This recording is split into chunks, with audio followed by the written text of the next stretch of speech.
Bonjour à tous, je m'appelle Quentin, je suis assistant chercheur à l'école polytechnique de Bruxelles dans une unité de recherche en électronique embarquée. Ça fait maintenant 4 ans que je donne des laboratoires, des séances d'exercice dans différentes matières en électronique et que je poursuis une thèse pour laquelle il me reste encore 2 ans.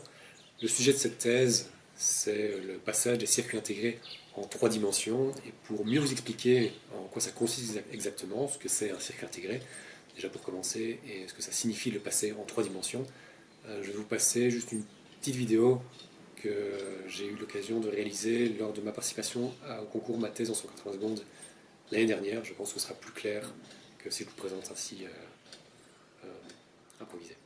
A tout de suite. Mesdames, Messieurs, voici Quentin Delay.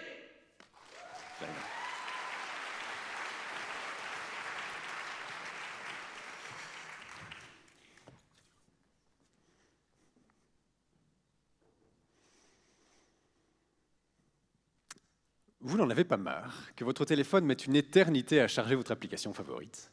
Vous n'aimeriez pas que votre ordinateur puisse ouvrir une simple page web sans faire le bruit d'une vieille tondeuse. Le problème, ce sont toutes les puces et autres capteurs à l'intérieur de vos appareils. On les appelle des circuits intégrés. Et le but de ma thèse consiste justement à améliorer leur conception pour que vous puissiez, par exemple, regarder des vidéos de chats en Full HD sur votre téléphone en toute fluidité. Mais qu'y a-t-il à l'intérieur de ces circuits intégrés ? Eh bien, il y a des milliards de petits composants, 1000 fois plus fins que l'épaisseur d'un cheveu, et on les appelle des transistors. Et ce sont ces derniers qui sont responsables de ce dont est capable ou non votre appareil. Si vous avez plus de transistors, vous pourrez faire plus de choses. Le challenge, c'est d'arriver à faire rentrer ces milliards de transistors dans une puce qui n'est pas plus grande qu'un ongle. Pour vous aider à comprendre la situation, imaginez que vous possédez un parking dans le Far West au temps des diligences. Au fil des années, vous pourrez accueillir de plus en plus de clients en profitant de technologie qui transformera ces diligences et autres carules imposantes en véhicules personnels beaucoup plus compacts. Mais il arrivera un jour où vous atteindrez la capacité maximale de votre terrain. Et ce jour-là, il faudra bien trouver une alternative. Vous pourriez par exemple empiler les voitures les unes sur les autres en construisant un parking à étages. On rencontre actuellement exactement le même défi en électronique. Pendant des dizaines d'années, on s'est contenté d'améliorer les circuits intégrés en réduisant la taille des transistors à l'intérieur de ces derniers. Mais aujourd'hui, on atteint la limite physique de cette miniaturisation. Et il faut donc se tourner vers des alternatives. Par exemple, en superposant des couches de transistors les unes sur les autres à la façon d'un parking à étages. Et c'est justement ce qu'on appelle un circuit intégré en 3 dimensions. Alors, je ne passe pas mes journées à dessiner des parkings, hein.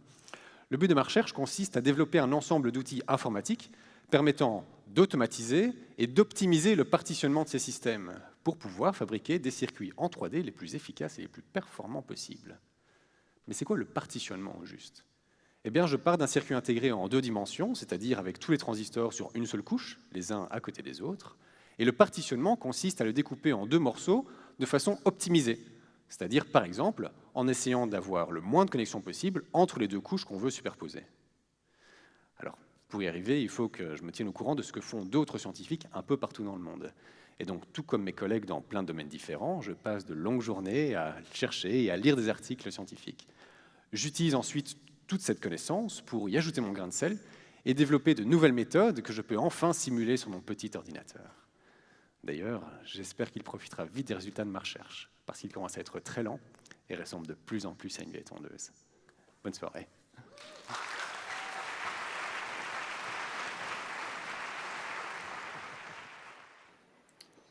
Alors voilà, comme j'ai pu le dire pendant la présentation, le but de ma recherche, encore une fois, c'est de transformer des circuits intégrés 2D classiques en des circuits intégrés en 3 dimensions. Maintenant, pendant quelques minutes, je vais simplement vous donner un petit peu plus de détails sur c'est quoi un circuit intégré, peut-être avec quelques images qui pourront vous permettre de mieux visualiser à quoi ça ressemble, mais donner un peu plus de détails aussi sur le processus du passage de la 2D vers la 3D. Mais ensuite, on terminera avec peut-être quelques pistes de collaboration éventuelles qui pourraient être, à mon avis, intéressantes dans le sujet. Alors, tout d'abord, les circuits intégrés ne sont pas présents uniquement dans les téléphones et les ordinateurs, ils sont absolument dans tous les appareils électroniques qui pourraient être en votre possession. Regardez par exemple ici sur ce slide, les circuits intégrés peuvent se trouver par exemple dans une voiture, une montre connectée, un pacemaker, une machine à laver, ça peut se trouver dans un appareil photo, ça peut se trouver dans le capteur de votre porte de garage, ça va se trouver absolument partout.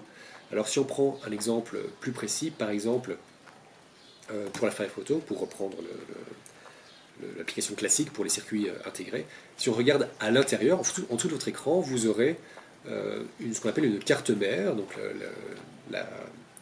le morceau vert qu'on a ici en dessous, sur lequel se trouvent plein de composants, de petits blocs noirs qu'on appelle des circuits intégrés, qui sont ici à l'intérieur de petits boîtiers en plastique.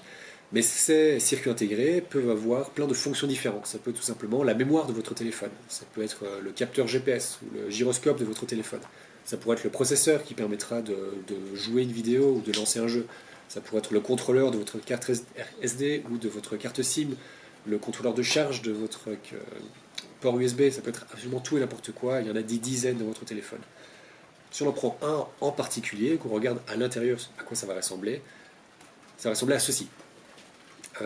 C'est ça dans le cas présent, il s'agit plutôt d'un microprocesseur qu'on va trouver à l'intérieur d'un ordinateur portable ou d'ordinateur de bureau, n'importe quoi. Mais le principe est exactement le même. On a plein de petits blocs logiques interconnectés, à l'intérieur desquels se trouvent des transistors dont je parlais plus tôt. Alors maintenant, si on va regarder un peu plus précisément comment on passe de la 2D vers la 3D, on va partir d'un circuit comme celui-ci, ici en haut à gauche. Donc toutes ces petites portes blanches interconnectées entre elles sont les différentes portes logiques, les différents transistors connectés entre eux permettant de donner une certaine fonctionnalité à votre circuit intégré. La première étape, avant de passer en 3 dimensions, ça va être d'effectuer ce qu'on appelle un clustering, c'est-à-dire regrouper certaines portes logiques, certains transistors entre eux, en petits blocs, pour que ce soit plus facile à analyser, par exemple. La deuxième étape va consister à transformer ce clustering en ce qu'on appelle un hypergraphe, qui est une structure mathématique particulière. Son nom n'a pas vraiment d'importance. Et la troisième étape, qui est finalement l'une des plus importantes, consiste au partitionnement, c'est-à-dire découper cet hypergraphe en 2 morceaux ou plus qu'on pourra superposer afin d'avoir une puce en 3 dimensions. Alors voilà, c'est là où j'en suis maintenant. J'ai toute la toolchain informatique qui permet de passer de la 2D vers la 3D, mais l'une des choses qui me manque cruellement actuellement, c'est non seulement d'arriver effectivement à prouver que tout cela fonctionne bien, mais ça c'est encore mon problème, mais ce qui pourrait être intéressant au niveau d'une collaboration entre nous, ce serait d'arriver à montrer visuellement ce que c'est une puce intégrée en 3 dimensions. C'est quoi un circuit intégré en 3D? Comment on passe de la 2D vers la 3D? Alors cette collaboration, je pense qu'elle pourrait prendre plein de formes différentes.